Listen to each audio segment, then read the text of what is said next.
اتصالات شبكات اتصالات دي كمان نازل ادين بقى بقى يعني حتى اتصالات الناس قاعد يكيس اللي ده طبعا ما في طريقه يعني الناس بيكيس لكن كان جالس حقيقه شبكات دي فعلا بقى غالي شبكات اسعارهم فعلا بقى غالي دي فما في زول اصلا البحار او ما في زول بيساعدنا في حالات زي اللي رئيس نفس كوره انا بكور بويومي اكهرب بغان او كمان وجاسما وجو دي كان اللي انا بسوينه يعني كمان بيكور في شبكات دي تو كمان جروات مالنا لازم جروت على نفسي او ده جروت على ده شبكات دي لكن لا صار دي لا صار ما برا كويس كله ان شاء الله رئيس كده مالنا جروت على او ده دي شبكات دي.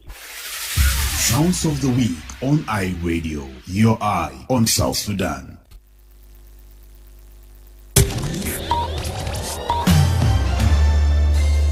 Live from Juba, on air and online.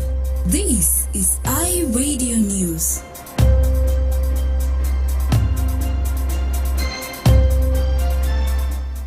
A very good afternoon. Welcome to iRadio News live in the heart of the capital, Juba. First, the headlines making the top stories. Authorities in the United Arab Emirates have detained South Sudanese activist and political commentator Samuel Peter Oyai under unclear circumstances. The Commissioner of Bor County in Jonglei State has declared that there will be no further negotiation with the armed group known as the Red Belt, but rather the use of force. And the Minister of Cabinet Affairs says the 2018 Riverlands Peace Agreement implementation remains unshaken, adding that elections will be held in December 2026 as scheduled. Tune in for these stories and more coming to you in our news bulletin with me, Wol Mapal. Now the news in detail. Authorities in the United Arab Emirates have detained South Sudanese activist and political commentator Samuel Peter Oyai under unclear circumstances. That's according to his brother, identified only as Oyai, who spoke to iRadio on condition of anonymity. Detainee Samuel Peter Oyai is widely known for his outspoken articles on governance and political accountability in South Sudan. His recent works include Courts in the Crucible, Riek Machari's trial and the politics of survival in South Sudan, and Power to the People, the only way out of Juba's crisis. In his latest article, Oyai warned that South Sudan's system is collapsing under corruption, elite capture and mismanagement. He highlighted schemes such as the Dura Saga and the Oil for Roads project, noting that billions of dollars have vanished while essential infrastructure remains unfinished. According to a recent UN report, 95% of promised roads remain incomplete, with US $1.7 billion accounted for, much of it linked to companies associated with Wol Mapal, now Vice President and Full General. Oyai described the system as one that survives not by building institutions, but by buying loyalty with oil rents, warning that instability will worsen once oil revenues decline. He called for dismantling patronage networks, strengthening institutions, protecting free media, and ensuring that Parliament acts as a true check on the executive. According to his family, UAE state security authorities raided Oyai's home, conducted a 2-hour search, and took him to an undisclosed location. Oyai said his brother's wife has been told only that procedures will be carried out with him for 5 days, after which the family will be informed of his situation. This is not the first time South Sudanese activist and politician has been targeted for his activism. In 2017, 2 politicians were reportedly kidnapped in Nairobi, Kenya, under circumstances that remain unclear before being killed several days later. The Commissioner of Bor County in Jonglei State has declared that there will be no further negotiation with the armed group known as the Red Belt, but rather the use of force. Samuel Atanpej describes the group's actions as a grave national security threat that is no longer a local or state issue. His statement follows a deadly ambush on Saturday in Bor, where gunmen believed to be affiliated with the Red Belt attacked a convoy of government officials returning from a wrestling event. That resulted in 5 deaths and 8 injuries. In an interview with iRadio this morning, Commissioner Atany confirmed that the local committee he had formed to engage the Red Belt in dialogue has been officially disbanded, following what he described as a betrayal by the group.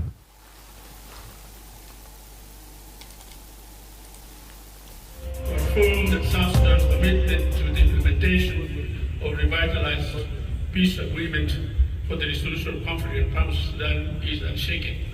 The parties to the agreement remain committed to concluding the transitional period through free, fair elections in December 2036.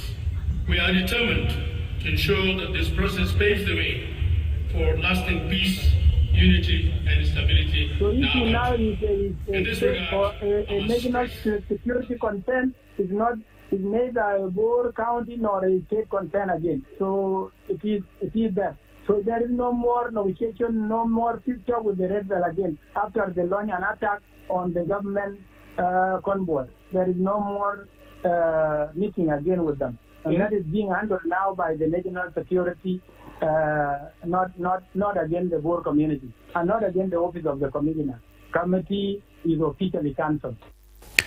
Commissioner Tanya's remarks signal a shift from community-level engagement to direct national security intervention. The Minister of Cabinet Affairs says the 2018 Revitalized Peace Agreement implementation remains unshaken, adding that elections will be held in December 2026 as scheduled.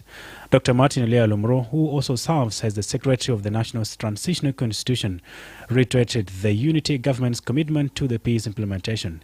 He said that the ongoing investigation involving the SPLM-IO leadership is not directly connected to the implementation of the peace deal.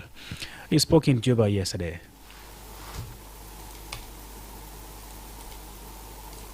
Allow me to affirm that South Sudan's commitment to the implementation of revitalized peace agreement for the resolution of conflict in South Sudan is unshaken. The parties to the agreement remain committed to concluding the transitional period through free, fair elections in December 2036. We are determined to ensure that this process paves the way for lasting peace, unity, and stability in our country. In this regard, I must stress that the ongoing investigations involving the SPLM-IO leadership is not directly connected to the implementation of the peace and the lead to peace and democratic transition. South Sudan has yet to conduct general elections since gaining independence in 2011. The first polls were initially scheduled for July 2015 but were postponed due to the outbreak of civil war. Parliament has since extended the presidential term multiple times, citing instability. This is iRadio News. The National Minister of Health has pledged to upgrade and equip at least 2 maternity health facilities in Warabi State.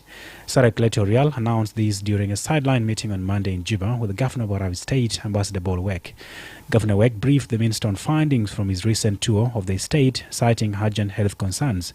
He reported a critical shortage of essential medicines among formerly displaced populations and noted a continued rise in cholera and malaria cases attributed to a lack of clean water and inadequate shelter.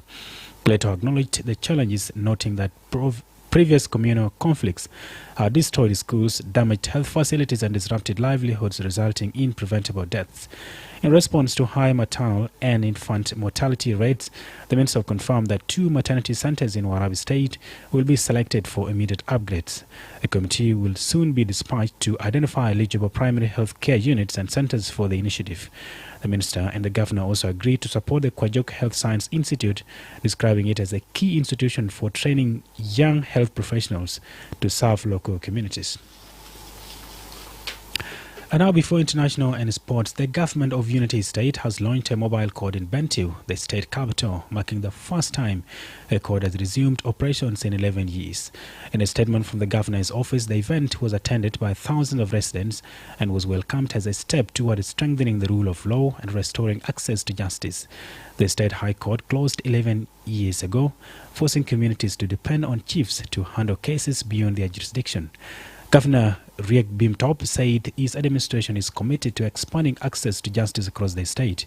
He said the court will enforce the rule of law and help resolve grievances peacefully. The presence of the rule of law is the presence of peace, and it's through peace that essential services can be freely delivered, he said, vowing to extend legal services to rural villages. Sultan Gadluak Chia, one of the paramount chiefs in Unity State, expressed relief at the court's reopening. He said it will reduce pressure on traditional courts that have been resolving disputes in the absence of the High Court. Unity State Police Commissioner Major General Gathon Jual pledged full cooperation of the police with the judiciary and its partners. The development of the court was supported by the Norwegian Embassy and the United Nations Mission in South Sudan. The mobile court is expected to handle a backlog of cases and will operate until 25th October. You are listening to iRadio News, and now to international stories brought to you by Prestige Millers Company Limited. Here is my colleague.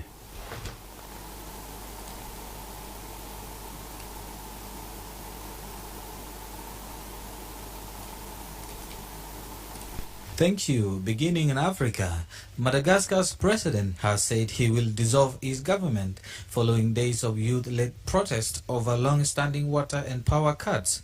The so-called Gen Z protests have seen thousands of predominantly young demonstrators take to the streets in cities across Madagascar since Thursday under the rally cry, "We want to live, not survive."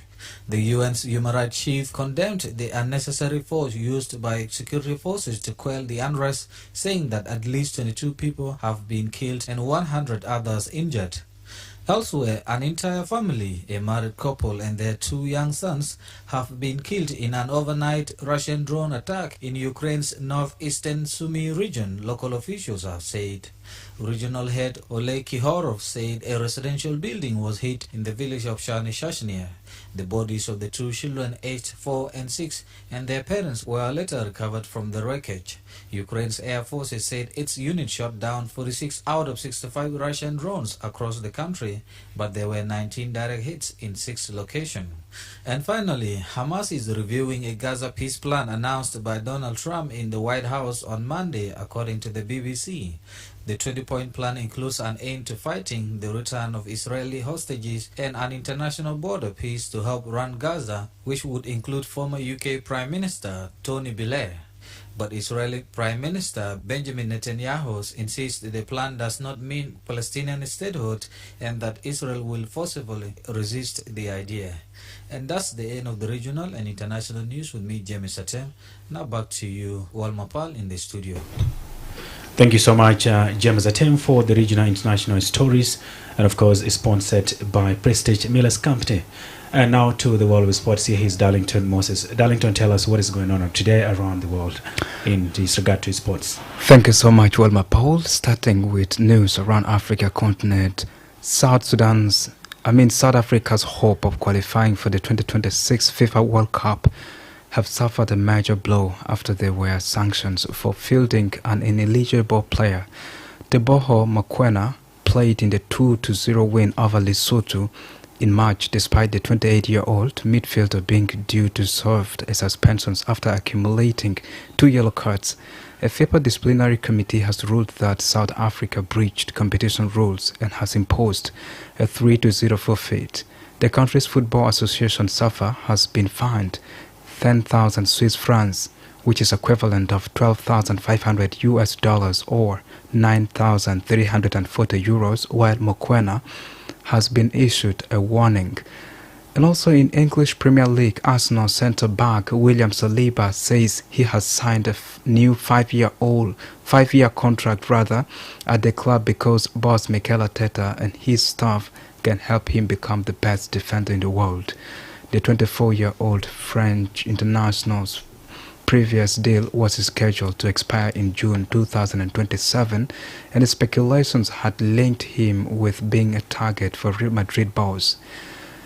World number 1 Carlos Alcaraz will face Taylor Fritz in the Japan Open final after coming from behind to beat Gaspar Ruud in Tokyo. The Spaniard dropped the opening set, the first he has dropped in the tournament, but recovered to beat the Norwegian 6-6, 6-3, 6-4. It was Alcaraz's 66th win in the season, and he is the 4th male player in history after Roger Federer, Rafael Nadal and Novak Djokovic to reach 9 successive ATP-level finals. Despite his victories, the 6-time Grand Slam winner was angry about his performance in the opening set. And finally, Sabrina Fortune threw a huge new world record as she won gold in the women's sold-up for F20 at the World Para Athletics Championships in New Delhi. Fortune, 28-year-old, now has 4 world titles to her name as well as Paralympic gold from Paris 2024. Fortune set a world record in Paris of 15.12 meters before extending it to 15.75 meters in Birmingham last month. This is all in the world of sport, and back to you, Wol Mapal. Vote of thanks, Darlington Moses, for the sports update. And of course, here brings us to the end of our stories this afternoon. But first, here is a quick recap. Sounds of the week on iRadio.